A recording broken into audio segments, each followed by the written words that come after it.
Thursday. It looks like they maybe someday there's a 40% chance, but by the time we get there, that'll dwindle down to nothing, I would assume too. So we're gonna cut some meadow. So we have across the ditch there to all cut yet too.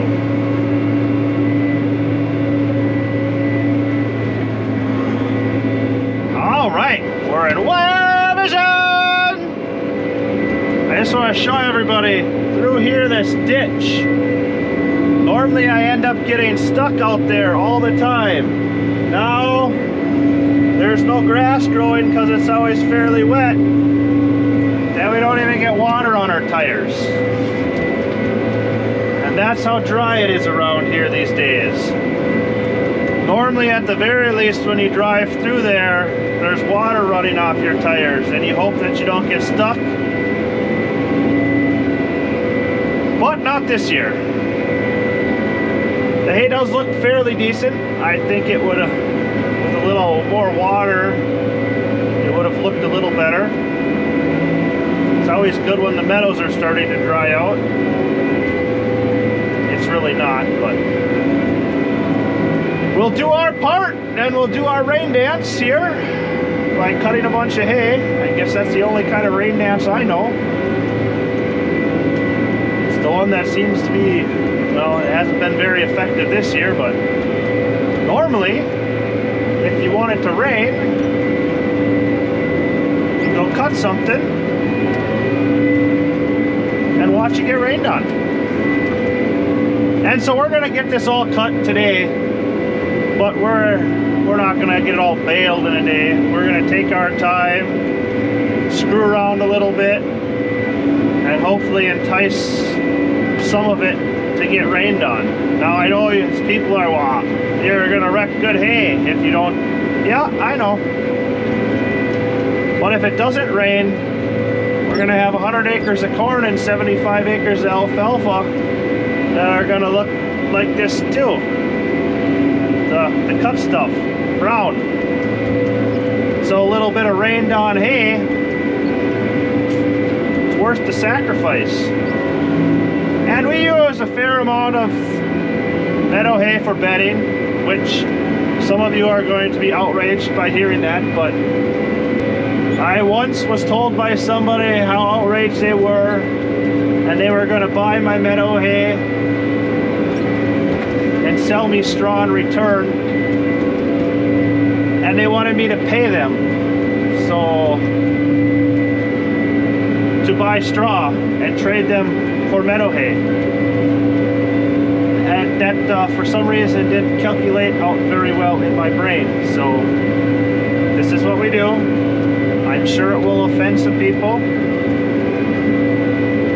but it's what we do. And I actually, like I said, I like the meadow hay for bedding.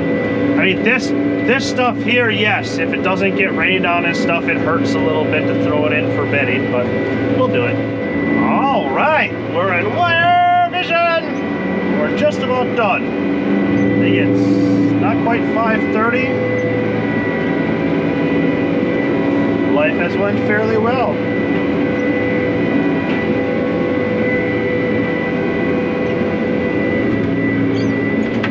So actually the headland here, they're almost like, if you really wanted to, you could maybe bale them tomorrow. That's how windy and dry it was today.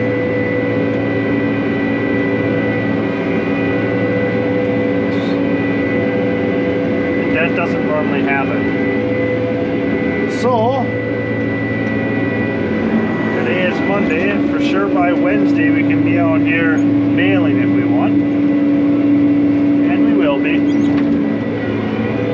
We have some other hay that's laying already that we're going to work on tomorrow, so you don't have to worry about this.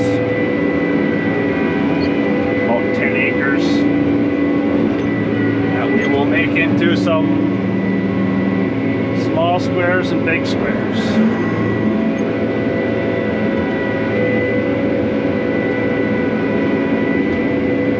Or small squares and round bales. There. And we're done. nice pretty rows of hay. All right, we're back and we're in wire vision. We are spraying. That's pretty much, there was one field and then this one that pretty much needed to get sprayed. Everything else, the pre-emerge actually surprisingly worked. Hey, but here you can see the corn starting to curl. And it is fairly early yet this morning and hasn't hit peak sun to really show its true colors. It's still coming out of the nighttime.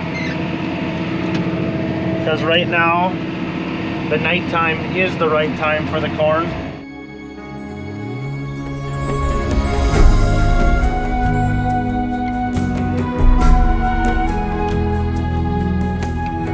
We're in wire vision! And we are raking hay.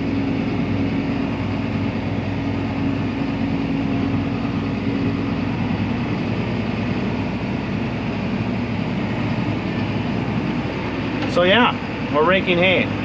We will address the elephant in the room, or should I say the 8300 in the room. Why am I raking with an 8300? We need the horsepower. The rake pulls really hard and it needs 200 horse. Says to pull it. No, I'm just screwing with you guys. The reason it's on here is because it has air conditioning. It's just sitting around doing nothing. The 6320 is on the small square baler. Our little 2555 only has one remote and you need two. And to be perfectly honest with you, it's just an excuse. It doesn't have air conditioning. And I do like me some air conditioning. And, well, you know, you gotta treat yourself once in a while to the enjoyable things in life. Plus, with the tractor set at 30-inch rows, it does a better job not running over hay.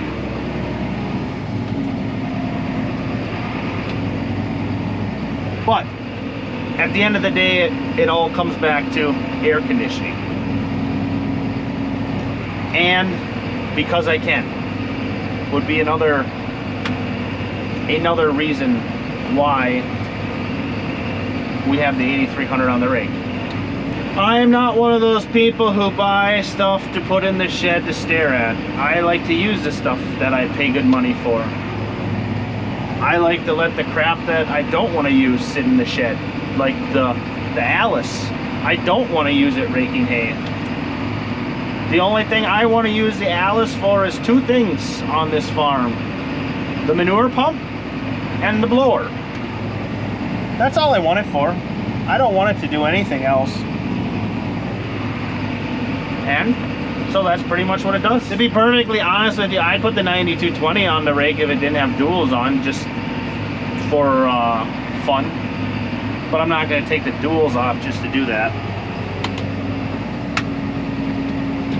But you think a 200 horse tractor, oh, you just waste fuel? Not really. We got a quarter, I don't know if you can see that, quarter tank of fuel. I haven't put fuel in since we started planting corn this spring. And we planted corn, we did all of our spraying, we did merging, we're out raking, we sprayed our hay fields, we sprayed a little more corn, and it all leads back to air conditioning.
last row for today. We have all that to rake tomorrow, weather depending.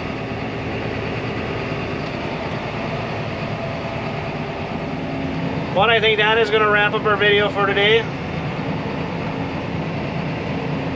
We owe you a joke, so we'll find one of those. What bird lifts the heaviest dumbbell? What? A crane. Thought I'd stop and check out our hay. It looks like hell. It really does. But they are starting to come. So we just gotta give her some time and it will either get green or the drought will keep it brown. But the bugs are clearly gone.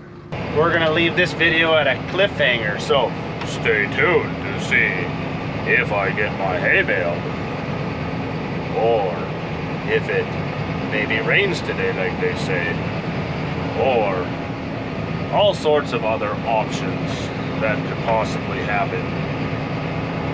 So, thanks for watching. Don't forget to have a glass of milk and eat some cheese, please, and have a good one.